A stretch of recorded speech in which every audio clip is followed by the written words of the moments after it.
spirits of the sky remember what?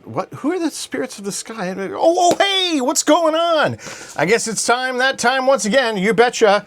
It is time for World Breach Report. We reach through a World Breach Report number 6. And I'm your host, Sean from Sean Haunts Monsters, and I'm here to tell you, boy, oh boy, am I ever grateful for everyone who's been liking, sharing, and subscribing the channel. It's been fantastic, the growth. I can't believe it. Very, very humbling as well. Our Discord server is stacking up. We got enough people in there almost to form a platoon now. So monsters beware, to be sure. We've now got a gear section. We got a books section. And of course, we have all of our reports, which are all ghosts, any sort of monster phenomenon you can think of. They'll be at hauntings, UFOs, USOs, Bigfoot, creatures of all natures. It's all in there, all isolated by region. So all you got to do is click on what state you're from, and you can begin to look up by county, or you can just select by, I want to look at all ghosts, I want to look at all Bigfoot sightings, I want to look at all UFO sightings. And more than anything else, you want to make sure that if you've got a sighting, this is the place you go to report it. We are ready to believe you, as some really good monster hunters once said. So check it out over on Sean Hunts Monsters on Discord. And thank you so much for tuning in for this episode number 6, an episode which is for sure going to bring about a lot of controversy. I mean, there's going to be people who are going to be all butthurt about what I'm going to say. And I'll be honest, I even lost a little bit of sleep about this episode because I was worried. But we'll get into it in a little bit here. First thing we need to talk about is, do you remember that 3-Eye Atlas? Do you remember that? That was in the news for a hot minute there, where Avi Loeb was talking about stuff, and we were all like, oh, yeah, and everyone's like, yeah, we don't know what it is, and Avi Loeb is like, actually, yes, we do know what it is, and it's not, we know what it's not, and it's acting very weird, it's changing colors, and he reported no less than like 15 different anomalies about this thing, and it was going to be disappeared, it was going to reappear around Christmas, and boom, it is out of the news, man. No one's got anything to say about 3-Eye Atlas, except now, oh boy, we got the counterpoint going on with NASA. NASA's come out and said, nothing to see here. Swamp gas. That's right, don't you worry. All the swamp gas you can eat.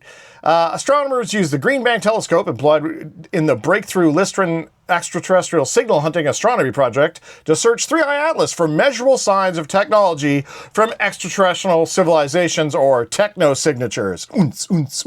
Though this hunt came up empty, the fact that 3-Eye Atlas is the only known object found in the solar system after entering from interstellar space, only third known, the others being Oumuamua, which totally isn't a Zentradi Crozer, seen in 2017, 2-Eye Borisov, which I never even heard about, which is detected in 2019, means that this is still an object of great fascination, albeit a natural one. Swamp gas. You betcha. It's all about the swamp gas. Yeah, and that's what NASA said. To which the counterpoint, Avi Loeb came out saying, you are in fact full of it. Yes. So far, 3-Eye Atlas has displayed a number of unexplained features relative to familiar comets. One could have hoped that these puzzles would trigger a healthy scientific debate about the nature of 3-Eye Atlas. Instead, the case was officially closed by NASA officials without any discussion on the puzzling nature of these anomalies. Then, on December 31st, 2025, the Central Intelligence Agency replied to a Freedom of Information Act inquiry by John Greenwald Jr. and said that it can neither deny nor confirm the existence or non-existence of records related to 3-Eye Atlas, which means it's classified. So why would the CIA treat the possible existence of records dealing with a natural comet as sensitive enough to be classified? This is what Avi Loeb asks. To which I think, oh, Avi, come to Sean Hunts Monsters, Avi. Yes, I know, your academic career would be at risk if you were to come forward and be like, but wait, there's aliens. Yes, clearly, there's something weird about 3-Eye Atlas. We all know it. But NASA, who nobody believes anymore, like who believes anything that NASA says? Seriously, never mind NASA, do you believe anything the mainstream media says? I mean, we know that there's events that are going on in the world. There's leaders getting snatched out of countries and stuff. We got all kinds of wars and rumors of wars. But, I mean, how much of that can you even count on? How do we even know that our news is both safe and effective? It's not like they've screwed us over in the past. As a matter of fact, it's not like they've screwed us over at every single turn, right? So what are we supposed to do? Well, I guess the only thing we can do is kind of try to go to primary sources, guys like Avi Loeb, who are like, hey, there's something screwy here, and that's what's going on. And there's chances are there's been things that have been screwy that have been happening for a super long time. Like a few years back, do you remember about the Baltic Sea Anomaly? Let me refresh your memory there.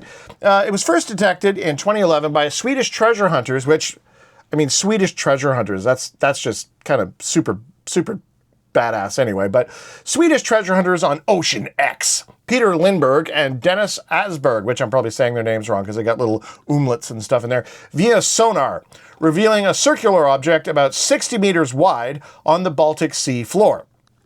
It has anomalous features, exhibits a symmetrical circular shape with a raised rim, flattened top, fractured plates, and a prominent 400-meter-long ridge behind it. The features do not match any type of natural glacial formations.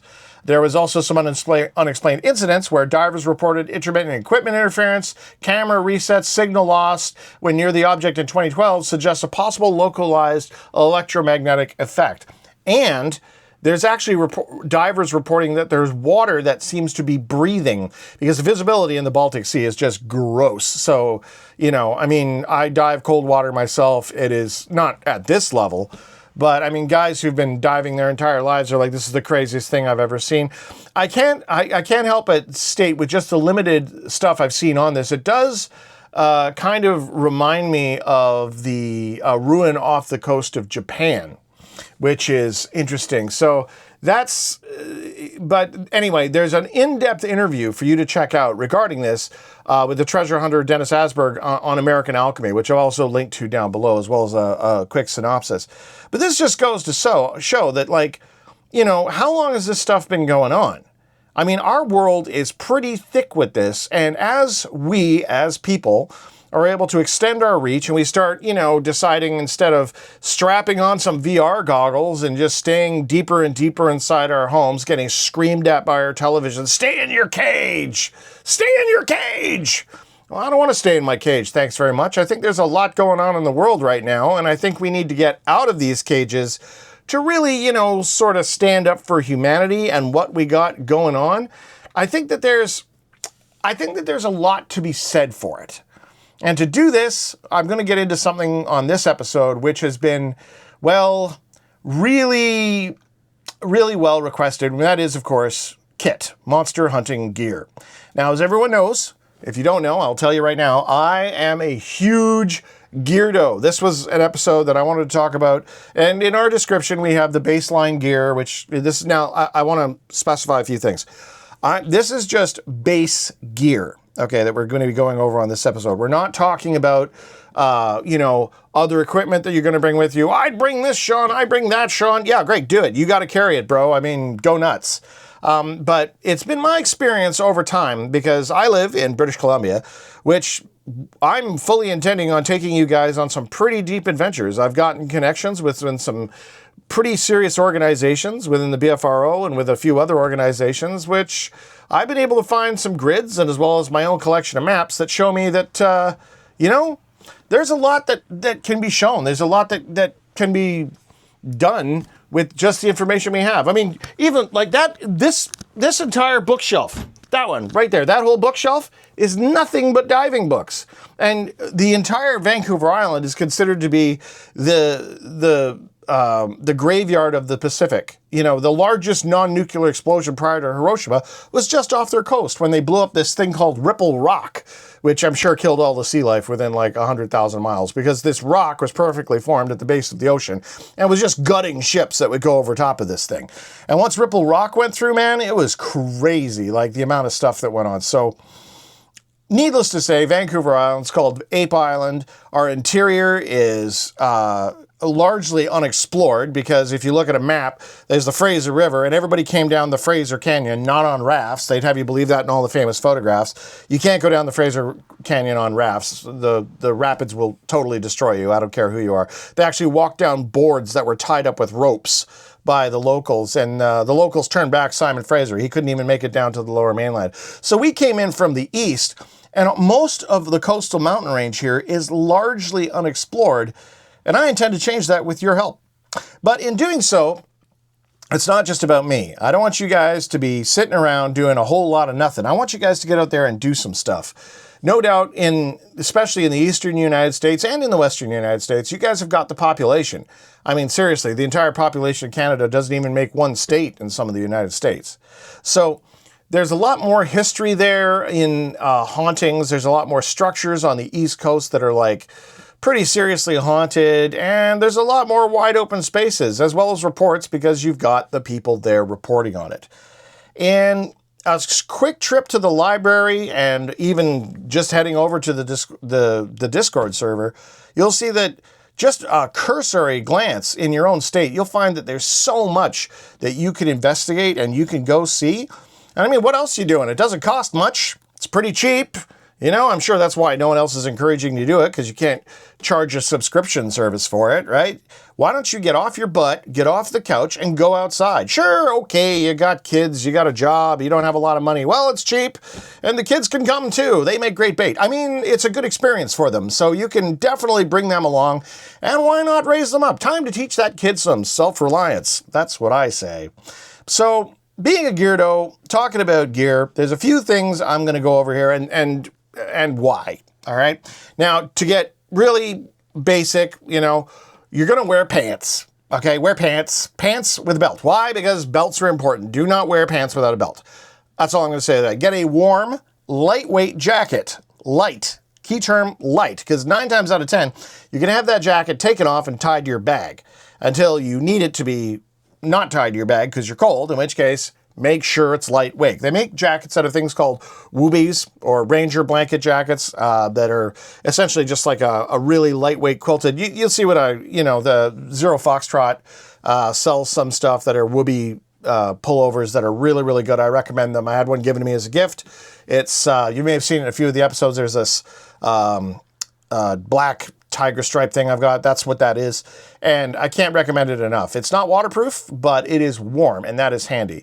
Now, you could pay a lot of money for super rainproof gear, which is your prerogative. You could do that, or you can just go buy yourself a poncho.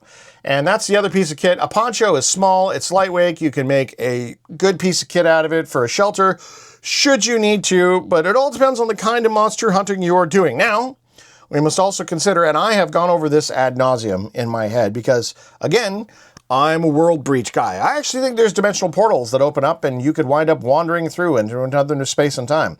So the rain poncho has a few different applications. I invite you to look at that. Now, then we come to one of the major things in gear, which I obsess over, and that would be footwear. Yes, footwear. And I recommend to getting some lightweight, waterproof runners. Not boots. Well, I mean, you can use boots. I mean, this is your base gear, okay? Because, you always want to have approach shoes, something comfortable that you're going to be in, because you're going to be in this stuff for a long time. Everything weighs something. So if you're running around in a set of, like, Fort Lewis Danner boots, yeah, you get strapped in and everything, but over a longer period of time, and very quickly you start to look crazy. We have to remember here that as a monster hunter, if you can't show up to conventions and to meet people and to get stories from guys looking like Tactical Psycho Dave. Okay, chest rigs, back-drawn swords. As much as I like the Cold Steel Greatsword, it's not really a friendly item to have. You know what I'm saying? You want to look like you're someone who can be taken somewhat seriously, especially someone who's helpful, and at the very least, friendly. Chest rigs are not friendly. I mean, we can all agree that tactical gear is not designed to say, "Hi, I'm friendly." I'm a big fan of the Hawaiian shirt because that's kind of friendly, but there's been other connotations that have been approached to this. But let's just, look at yourself in the mirror, and if you think to yourself, "Wow, I look badass," that's not the way you want to look. You want to look approachable. Further to that, if you come across something that's out there, albeit in a haunted house or out in the bush or out in the deserts, or you fall through a dimensional gate, and you happen to come across something, you don't want to be perceived as hostile. You really don't. I mean, it's like being underwater. You remember those old movies where the guys were like fighting with sharks with knives? That's the dumbest thing I've ever seen in my life. Okay, nobody's fighting with a shark with a knife, man. And anywhere we go we are a babe in the woods, literally. Okay? And, I'm not a big fan of walking around with weapons. Number one, I'm Canadian, so we're not allowed to have weapons. Number two, the amount of money that you would spend on a decent handgun and, you know, the holster system and the training and all that stuff that goes with it. Don't get me wrong. Now, if I was an American and I had the right to conceal carry, I would, but I don't, so I don't. But I would say that there is something to be said, but just walking around with the amount of money on you that you would have spent on that, because you could solve a lot more problems that way than you can with just, you know, a gun. And guns really, I mean, like I said before, you know, violence isn't always the answer, but when it is, it's the only answer. And I'd rather go fall back on my lightweight running shoes to get your ass out of there, because chances are, you know, most of the guys, and this is true, if you look at the Bigfoot reports and hunters who've seen Bigfoot, and you'll ask them, and these are guys who went out to go shoot something large, okay? And they'll be like, why didn't you shoot it? You know what I mean? You see this big creature, it's a monster. Number one, they're like, truly terrified, which is another super like base level phobic response. Like if you see a spider, you know that spider is not technically going to kill you, no matter how much we like to joke and think, no, that spider wants to kill me. No, it's just a spider, yet you have this incredible phobic response to it. That's the same response that Bigfoot seems to cause in people. They go into like deep shock just seeing this guy. And a lot of hunters, some hunters, guys who are lifelong hunters, will drop their rifle and run. Other hunters, when asked why they didn't shoot Bigfoot, is because they'll say straight up, I didn't have enough gun. Like there's no, like I'm looking at this thing, and if I shoot it, it's not going to kill it. It's just not. So, you know, you got a T-Rex out there, and unless you've got, you know, the tool for the job, which, you know, we're kind of entering into some pretty heavy artillery here.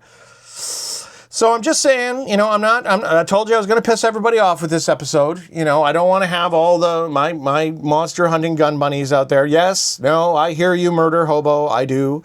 You are more than welcome to be tactical. And yes, absolutely, there should be a quick reaction force for all monster hunters out there when they're like, hey, you know, start the plane, Jock. I get it. But generally, again, this is just your base gear. So let's not get too crazy about that. Now, also, base gear, get the smallest, lightest bag that you can.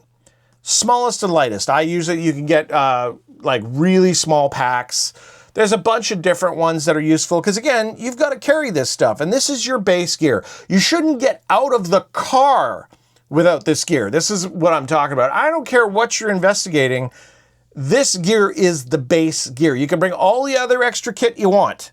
Okay, if you want to have like a super crazy, airborne drop from space pack that you wear when you go out monster hunting, hey, I hear ya. I've got some crazy gear when I go out into the bush. I totally appreciate that. Again, this is your base level gear. So this little bag that we're talking about should be able to tie on to your other bag, which has all the crazy gear in it. All right. So again, basic kit only. And also, all this stuff costs money.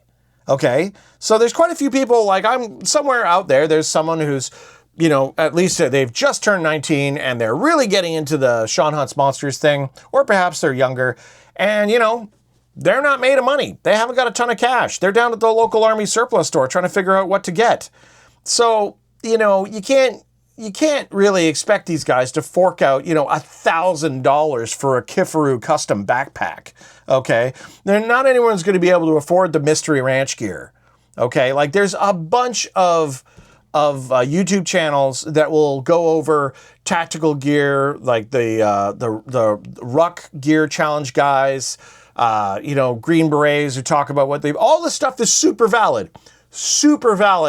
Not what we're talking about. The kind of things that we're dealing with, don't shoot back. Okay? The kind of stuff that we're dealing with, we don't want to shoot at. We want to take pictures of it. Video is even better. The best piece of kit that you could bring, now this is not part of I shouldn't get on, but I mean, honestly, the greatest piece of gear that you could have going out, not part of this base gear. I want to be clear, this isn't part of your base gear, but I am very quickly going to be picking up a drone. Because drones, to me, are going to be the key, probably, to finding a lot more of these hominids. And to be able to get close to, like, you see a light and it's, you know, it's a couple hundred feet away. Hey, man, let's rapid deploy. See how close you can get to that thing on a remote feed before the camera cuts out. If nothing else, we'll get some decent footage. Drones, like, take the money you'd spend on a gun and spend it on a drone. Okay, but that is also not base gear. So we're talking about base gear. So where were we? We were talking about the smallest bag that you can get, which you could attach to other bags, which this is, again, you don't get out of the car without this bag. And in this bag, you have the following stuff. Now, you're going to need some mirror shades. And I'm talking the most mirror shades you can get that you love. And I mean, these are things that have UV A, B, and C and are polarized. Why? Not for the sun. There's a weird thing that has happened in all of these abduction reports and a lot of these, a lot of sightings, a lot of guys who look at Bigfoot through a scope and whatnot, they seem to be able to tell if you're looking at them. And as well, there's abduction reports where these creatures will look deep in your eyes and they will be able to communicate with you that way, and they take control of your brain because we're not super developed in the psi development field, and these things are able to somehow take control of our minds.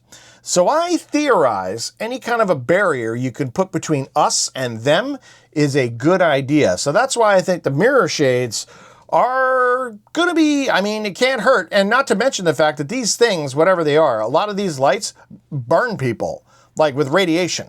So there's guys who get wicked suntans and stuff like that, and they can blind you. So yeah, for this and for the LCF, the look cool factor, you definitely want to get yourself some mirror shades. Now, the next thing we need to have is your phone. Comms, people, comms! Because no one is going out there without a teammate. No one is going out there without talking to people and telling them where they're going. Once again, the Discord server. The Discord server is the perfect location to get in there, let people know you're going on a particular mission. You're going to go out, you're going to go look at some stuff. It's going to be possible. I mean, we can have voice channels where people can talk and they can relay. I'm pretty sure there's going to be some sort of a way that we could even do some streaming. Maybe you've got an account that you can stream with and we can tie that in. I don't have all the answers because I'm not the most techie guy ever. I'm sure right now there's a ton of people screaming at the screen, and we could talk about that. We could post all about all this in Discord, where if you're going on a mission and you want to have Overwatch, I want there to be a bunch of Monster Hunter digital angels, if possible, because now, I mean, you can get this roving plan through Starlink, where it's $50 a month in Canada, so it's, I don't know, what's that, $30 in the United States, and you get 50 gigs up and down. And you can run Starlink wherever. So that's more than enough to stream some video feed, you know, aliens style. Whoop, whoop, whoop, whoop. You know, you want to be able to track that stuff. And if something goes wrong, you don't want to be the guy that goes missing and all they find is your cell phone in front of a cave. That is not what we do here. All monster hunters come back because we're a community, okay? So comms is vital. You will hear me just go on and on and on about comms. So have Discord on your phone because you can have a voice channel in there. Guys use them when they're on bikes. They'll create a voice-only channel on Discord. They share it with everybody on the bike. And if they're within a cell phone range, bang, you've got instant communication through Bluetooth headsets. There's your hack. You want to make sure before you go out, this is something that, you know, is kind of a no-brainer, like the belt with your pants, you know, but make sure all your kit is fully charged. And I mean fully charged the night before, like you're leaving, then you unplug it level of fully charged. You want to have the Discord app on there. Your phone should have a camera on it, and it should be always accessible. Little chest pouch, little side pouch, somewhere you can get that, practice getting that phone out and getting it rolling. That's super duper important because, hey, without pictures, nobody believes you. As well, I'm a big fan of earbuds. Now, over the ear, or full headset if you want to go whole hog. But the in-ear earbuds when you're out, especially with pass-through, they got ones now that'll actually amplify. I think a company called Ghost makes some stuff where they will actually amplify the sounds in your environment. It's designed for hunters and whatnot, but they will muffle the sounds of like loud noises, car backfires, fireworks, that sort of thing. And that's a very useful thing to have. Now, the other reason why you have that is because also on your phone, you're going to have some hard pumping music.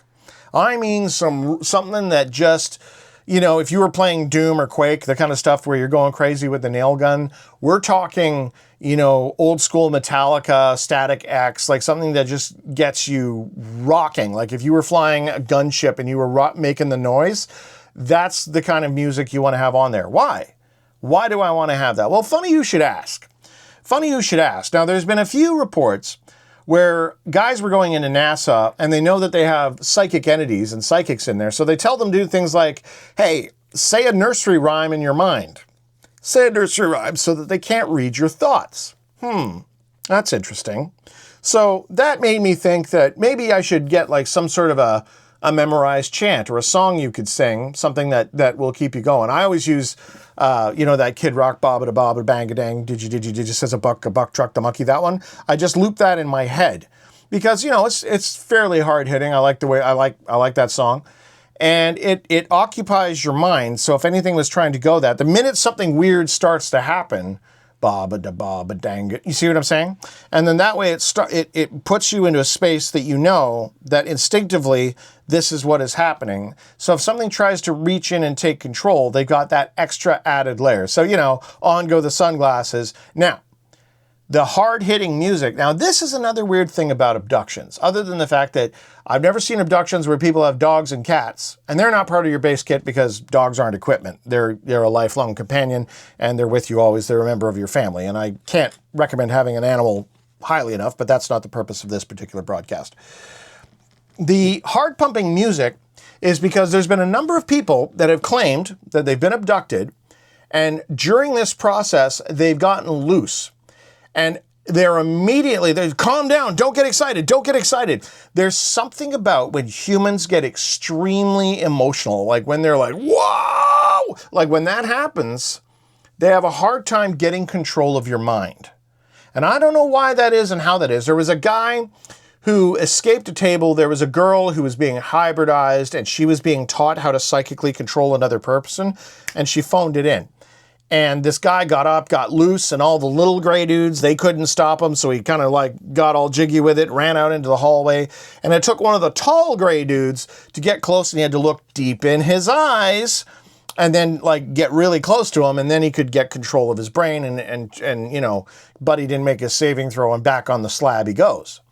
And that got me thinking, so if you're in a situation where you've got this happening and you're starting to get the fear, you know what I mean? Fear is the mind killer. You want to get past that. So having some hard-hitting music there might wind up being the kind of thing that can stop you from being, can help, give you an extra +4 with your saving throw versus mind control from something not from this realm.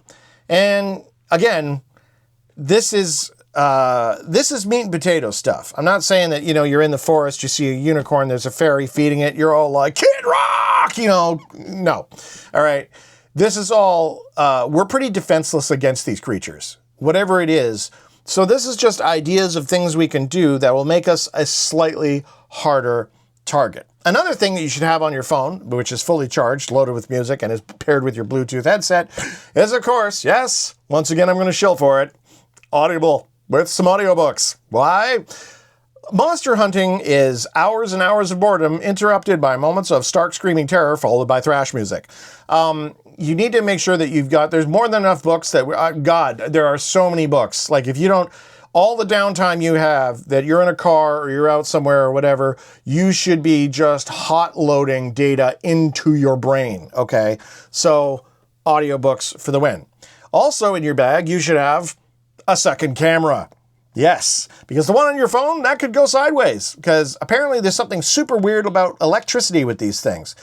I haven't been able to find a really decent manual analog camera that isn't, electrical dependent. I mean, that would be really sweet, but this is something. So if one battery dies, hey, if you got a backup camera, that's the way to go, because how much would it suck if you've got, hello, my honey, hello, my baby, and you've got Bigfoot doing the can and your phone's out of juice because you didn't charge it and you don't have a backup camera. And we've all heard people on Coast to Coast who say that stuff, who say, oh, yeah, I didn't have a camera. So not only should you have one camera, you should have two cameras, because two is one and one is none. Now, as well, now, a lot of people have a phone and they have a GPS and a map application on there. No. Okay, that's great. And you can use that, but you should also have a global positioning system separate from your phone, an actual GPS. Now, you want to pair it with your watch. The Garmin Instinct is a nice model. You can have a GPS there. get a GPS, okay? They're amazing. They're awesome. Just get one. They're so affordable now. It's not even a question, okay? You're going to want to have satellite communications. Now, what? Are you serious? Yeah, man, pay the money, okay? Pay the $20 a month. Get yourself yeah, it's going to cost you some cash. You're going to need to get an InReach or a Spot or one of these systems. The InReach pairs with your Garmin watch.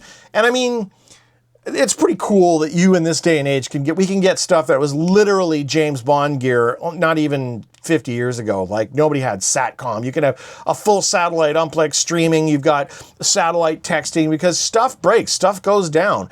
And realistically, what you need to be more worried about in the wilderness is nature killing you. Not bears, the weather, okay? The weather will do you in if you are not careful when you go out into these locations. So super important, okay? Super important that you have comms and you can get assistance out there. David Paulides speaks quite often saying, yeah, I go out armed and I bring a GPS. Now, I can't tell you to go out there armed, okay? That's not purpose of this channel. If you feel comfortable going out there being armed, if I lived in the United States and I was able to arm myself, which, you know, I really would, but yeah, I don't, so I can't. But GPS 100% all day, every day, and satellite comms messaging through through like inReach or something like that, absolutely necessary. On top of that, you should have a radio. And I don't mean like a shortwave radio, which is fine, or like a little radio, that's cool. I'm talking about like an FRS or a CB or a ham radio, so that if the satellite goes down and your phone goes down, you have, you can get into other frequencies, especially if you're going up logging roads and stuff like that. Quite often they'll have a channel where they say, hey, there's going to be logging trucks on this super narrow road, which on one side of the road is a 3,000-foot cliff, and on the other side of the road is the rest of the cliff. So, and on comes the physics of super log train wagon truck, and there you are in your little whatever, and you're gonna be a bug on the bumper unless you can get out of this dude's way, because guess what? He's not gonna be able to stop. So safety is ultra paramount when you're doing this stuff. Now, on top of your GPS, and the other thing you should have is you should have a compass, an actual compass, and a physical map of the region. I don't care where you are. I don't care where you are. I don't care if you go into a haunted house. You should have a map of the area. Why? You step through a gate, you wake up, you're on the forest floor. Well, how do I know if my map is not, I won't know where I am. My map isn't. Well, you can look at the features on the map and try to orientate yourself. Did you move some area in the local area? Is it the local area and now you're back in time and this is the thing where the mountains are still there? You don't know. You don't know. And all of your electronics could have the life sucked out of them. The GPS, everything could be toast. So you have to be able to fall back to an actual compass and an actual map. Also, you take your compass out and the Neagle's doing the electric boogaloo and is trying to take off. Yeah, okay, we kind of know that we're involved with something anomalous here. So GPS, yes. Compass and physical map for sure. Now, aside from having a watch, which I mentioned having your GPS, that's okay, that's fine. I have both. I like to have two GPSs because I'm just that way. But you should have a digital watch and you should have an analog watch. I'm talking a watch that has nothing electrical in it whatsoever. Okay, we're talking about something that if you wind it up, you can synchronize the watch. So at the beginning of the night, you can look at your digital watch, you look at your analog, hard wind, self-winding watch. You get them pretty affordable. A lot of them are online. They don't have to be flashy. This is a functional piece of kit. The reason why we're doing this is so at the end of the night, when you're done your op, you can look at the watches and be like, oh, hey, my analog watch tracked an extra 3 hours, which isn't on my digital watch. Why is that? Is the watch broken? No, it means that there's something anomalous happening with time. And this is another consistent thing that seems to happen with these anomalous reports. So have an analog watch. Have it synced with your watch before you go out so you're able to track on what is going on. Now, you'll notice that I haven't talked about a pocket knife. And the reason why is because you can get yourself in trouble with pocket knives now, especially in Canada, where, everything is illegal. So you could have yourself a pocket knife, but rather than having a pocket knife, what I recommend is to have a multi-tool. So a good multi-tool, Leatherman makes a good multi-tool, SOG makes a good multi-tool. They make some smaller ones. You don't have to have, the Surge or something that weighs 4.5 pounds strapped to your belt, which is on your pants. I mean, but you definitely want to have a multi-tool. That's going to have a knife on it. That's going to have the tools on it that you need, okay? And the other thing, which really now I would say is the answer to a lot of situations, and when you look at these things, like a lot of Bigfoot reports, in American Sasquatch, there was a story of a guy who saw a gate open, something stepped through it, and he hit it with a flashlight, and it was gone. Light somehow affects this phenomenon.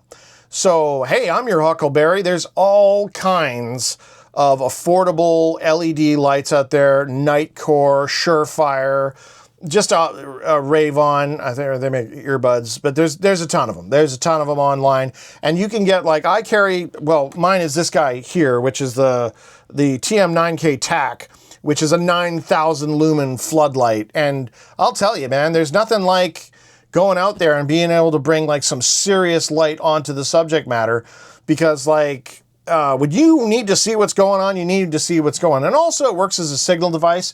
Meritac makes some LED diodes. These are like lasers that shoot a super focused beam that can be used as a signal device.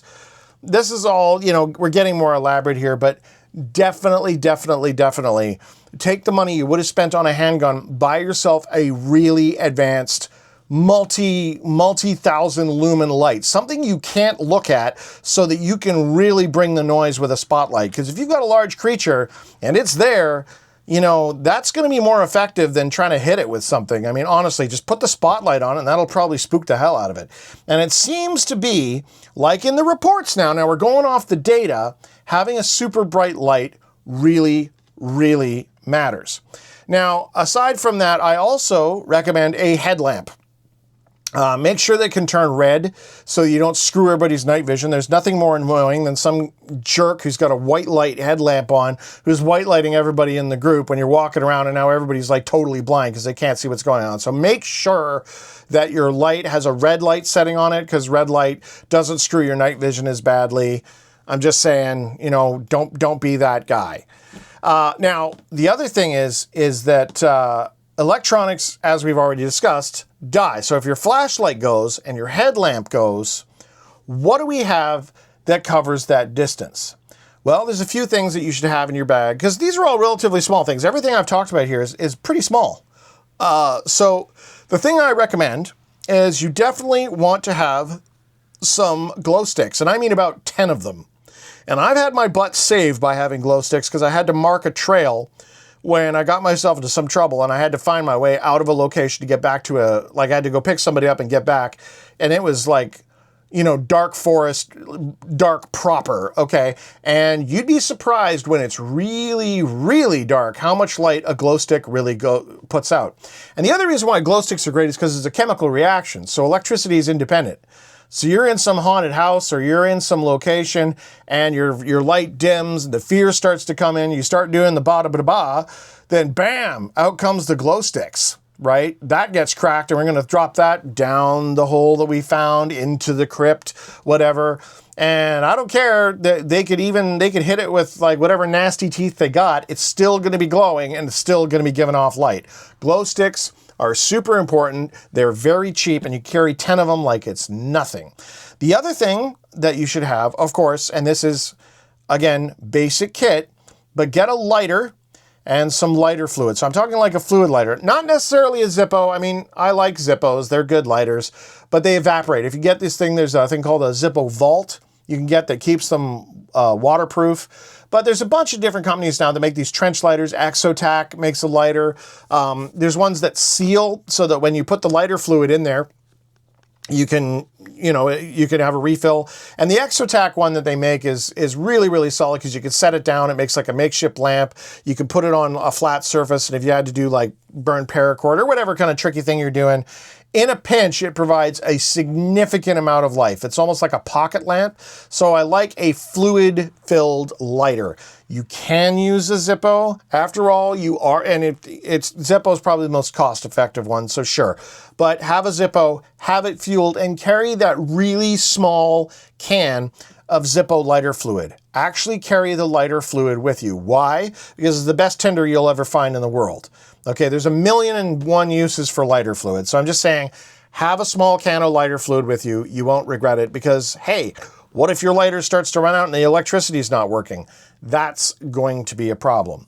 The other thing, and this is something that I really think that when a lighter isn't doing it and a glow stick isn't doing it, is road flares.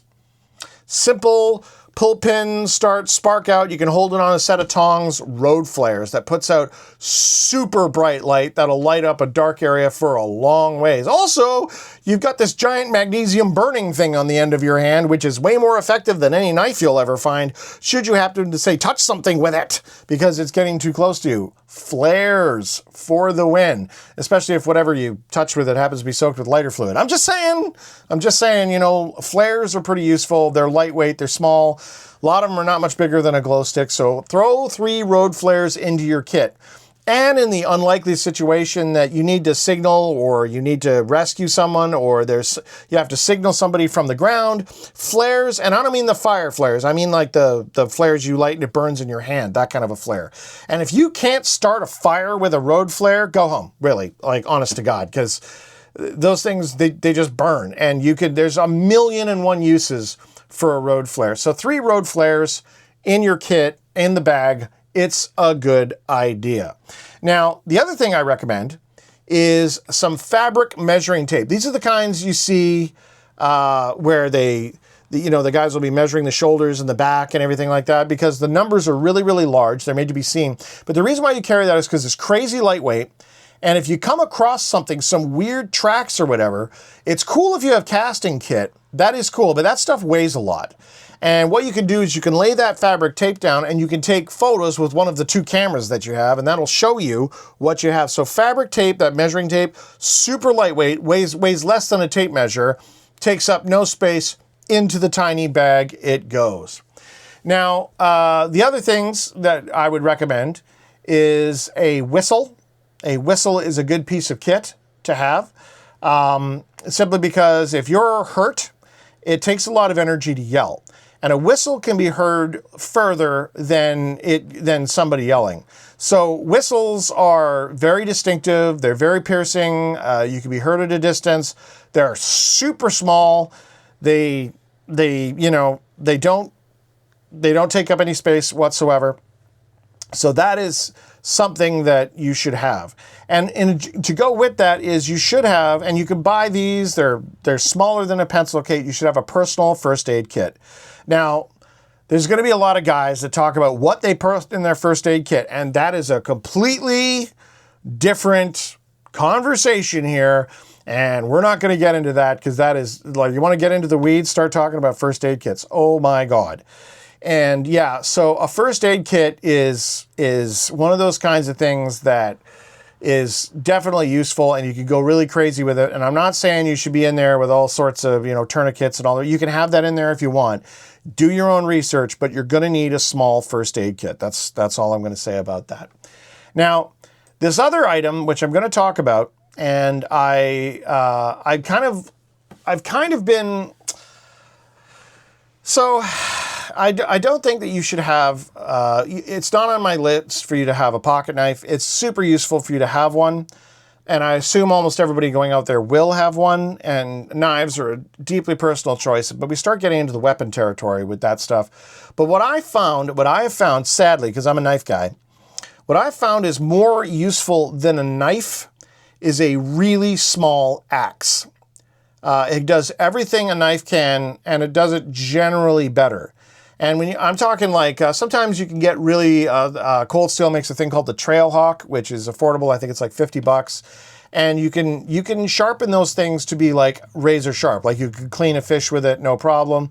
And whatever axe you get, you make sure you don't get the ones with the spike on the one end and the blade on the other. Get the one that has a hammer on one end and a blade on the other, because that then becomes also a hammer, which is very, very useful when they're out there in the bush.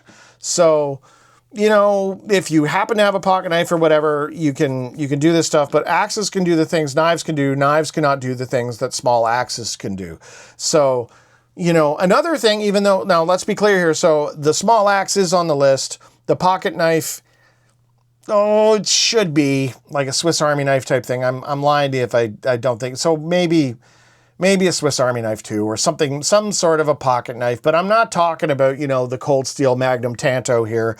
I'm talking about a pocket knife so that you don't have to use your axe for everything. So, okay, so we're going to have like a lightweight hammer-based tomahawk, a pocket knife, and this one, man, we're getting into recommending, because I've had to like try to streamline the kit here.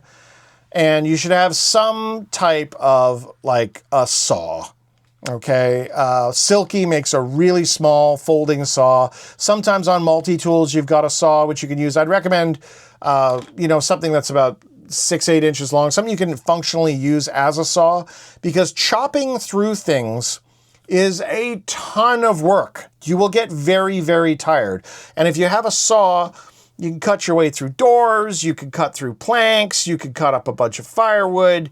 It's pretty useful to have a small saw. So, yeah, all right, tomahawk, small saw, and a pocket knife. I can't really, you know, get all jiggy with it without recommending that. So there's that. Now, the other thing is, we got all this electronic kit. So the one thing we're going to need is we're going to need a small portable battery, something that is fully charged. All of your kit, I should have said this as well, everything that's electronic should be going out there with a full charge. All your flashlights are at full charge, and that means that you have to prepare for this stuff. The night before, when you're setting up all your comms and your plan with your people you're going out with, saying, hey, this is happening tomorrow, all the people should immediately respond with, is your stuff charging right now? Because you shouldn't be talking to me unless you're already charging your gear. That stuff, I cannot, and including the small portable battery, because that small portable battery is not going to be very useful unless it's charged. And now the other thing is you should have a means to charge that battery. So that means either wind, water, or most often solar. You can get batteries now that have solar cells built into the battery. You leave it out in the sun.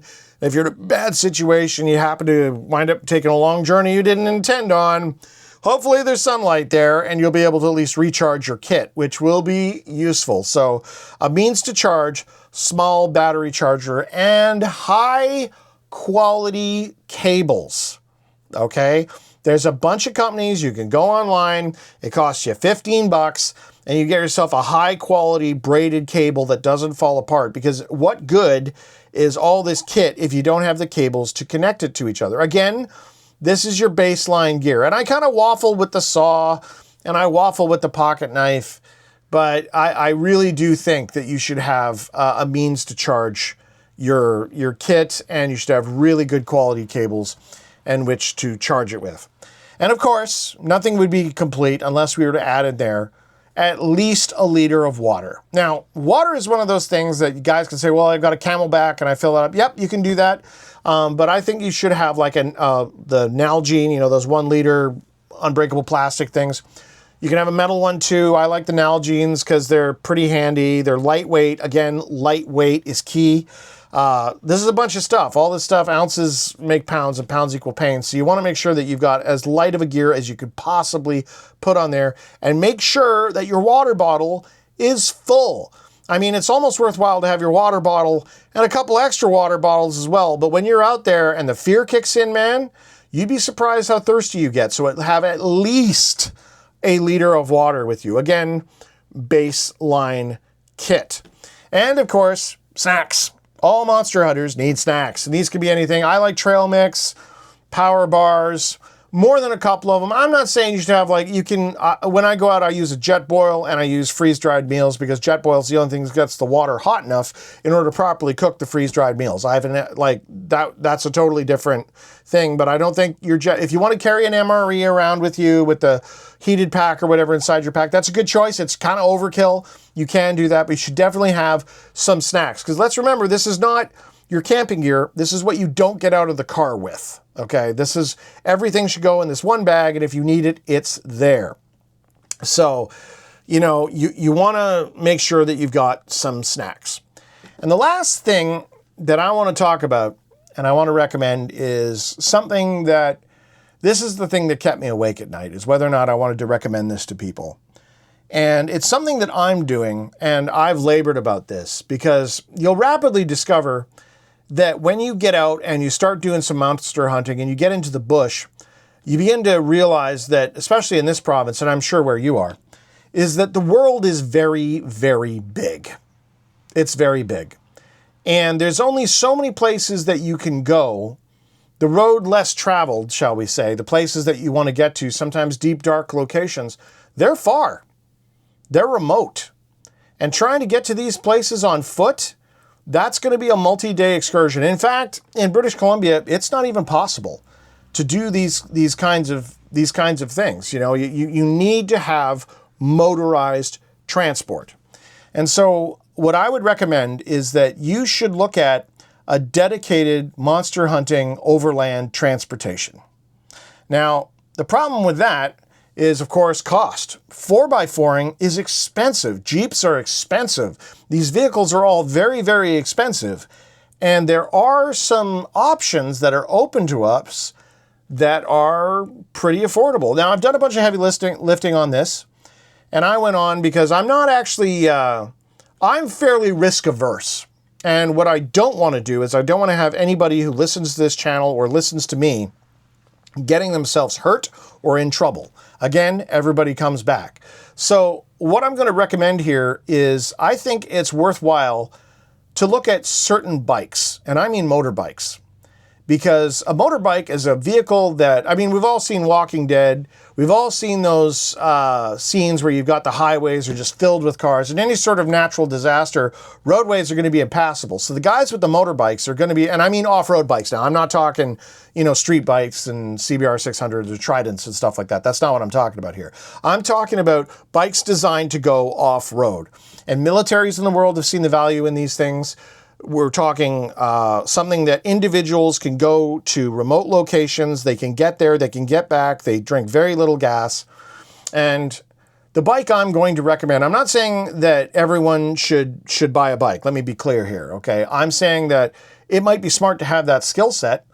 And maybe it's time for you to, why not buy a bike? Really, maybe you've thought about it. Maybe you have. Maybe you're totally averse to buying a bike. Maybe you got a family member that was hurt by one. Okay, I totally respect that. That's not what I'm doing here. The bike that I'm talking about is a bike called a TW200, which is a Yamaha TW200. And I've given a link to a description down below, which is done by Ryan F9. And that's his review of the TW200. And he puts it way more eloquently than I ever could about why you should buy this bike.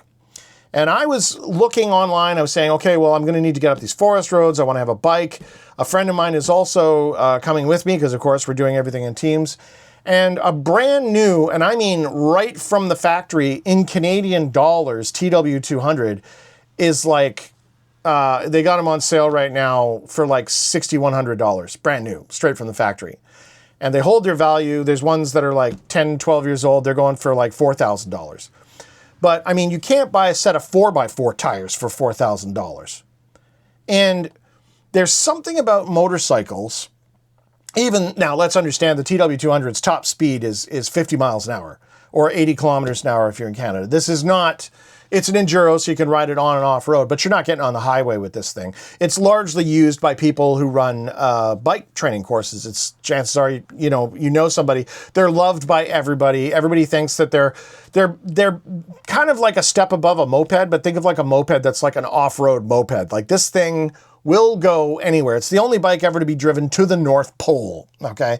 So, again, go check out, really, honest to God, check out the video down below, Ryan F9's description of the TW200, because that was the one that made me decide to buy one.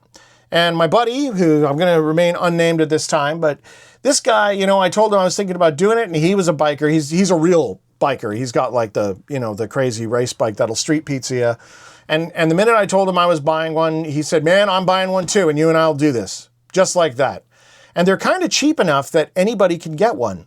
And they came out in 1987. They haven't changed since 1987. There's nothing fancy on them. Their dry weight is like 270 pounds. They're very light, very adventurous bikes that will get you where you need to go. You can throw a 2 liter of gas inside of a fuel bottle and you can go to the moon. Now, what I don't want to do is I don't want to have people go and buy, a 97 Hayabusa and then street pizza themselves and be like, Sean told me to buy a bike. No, I'm saying you should get an overland piece of kit. And there's no question, let's be clear here, there's no question that a 4x4 vehicle like a truck or a Jeep or whatever has unbelievable function because you can bring the gear to site. But all these guys with the 4x4s will tell you they will get to a point where these little goat trails take off up into the mountains where the really good stuff is, and you got to do that on foot. And that is when you can get into trouble. So I'm not saying you should buy a bike. I'm saying you and a buddy should buy bikes because you can't do anything alone. You've always got to do it in teams. And the bike that I'm waiting on delivery on right now, and I'll be talking about in future episodes, is this TW200. And I invite you to go online, do all the research, and there's going to be a ton of people. I'm a big dude. I'm like 6'2", well over 200 pounds. But Ryan F9 is taller than me and bigger than I am. He's able to ride one, no problem. And I'd rather have something that's underpowered, less likely to yeet me off the high side. We're not doing the TT here. We're going out and we're looking for stuff. And it seems to me the kit, has a 400-pound payload. You can do a lot with a vehicle like that. So it might be worthwhile if you can't afford to buy yourself a 4x4, I'm pretty sure with a little bit of planning, you could find yourself an Enduro, specifically a TW200, because, well, all the reasons you'll see in the Ryan F9 video. It's cheap, it's safe-ish, it's probably one of the safest bikes you could ever buy. And yeah, I mean, why? Everyone's so terrified with safety first, right? Is that what it's really all about? Are we ever going to do anything if we just stay in your cage? Is that what life is? That no one's going to get out and actually do anything? Yeah, you want to be smart about this. Yeah, you definitely want to take a rider's safety course. I am terrified of riding this bike. I'm not going to lie. I wiped out on a bike when I was a kid, and it scared the hell out of me. I was like really young and a bad wipeout. And yeah, and ever since then, bikes have kind of been one of those things I've been like, oh, whatever. But hey, man, everyone has got this fear that is existing now. And you look in the media and it's everywhere. That we're all afraid of the end of the world. Well, if it's the end of the world, man, a bike is a really good option because, it doesn't take a lot of gas and you got a ton of range. And even if the UFOs did land, I mean, we're not going to be able to fight them. So if we're going to flee, we should probably flee overland and in multiple directions. And we should definitely get into the forests as quickly as possible so that we got some kind of canopy between us and them. If it is the end of the world, let's say, this whole World War III thing is being thrown around right now. And it feels like that's been going on since the dawn of time. This whole everything's falling apart. And yeah, it's always kind of felt like that. But I will admit that it feels a little bit more so now. But if it is the end of the world as we know it, then so be it. So be it. I say that you should get yourself a bike, get a bag together. We should form some groups. And, we should go out and confront that. And I don't think it's going to be I'm not saying everybody should go out and fight. That's completely not what I'm saying. I'm not talking about organized militias here. That's not what I'm talking about. I personally believe the forces that are behind everything that's going on in the world right now are not human forces. I'll say it. Gods of Eden, man. There's something that is talking to the high priests in our culture that is keeping us at each other's throats. They're keeping us in a cage of fear. And that only works if you're afraid. And remember what they said in Dune, I must not fear. Fear is the mind killer. Fear is the little death that brings total obliteration. I will face my fear. I will permit it to pass over me and through me. And when the fear has gone, I will turn to see its path. And there will be nothing. Only I will remain.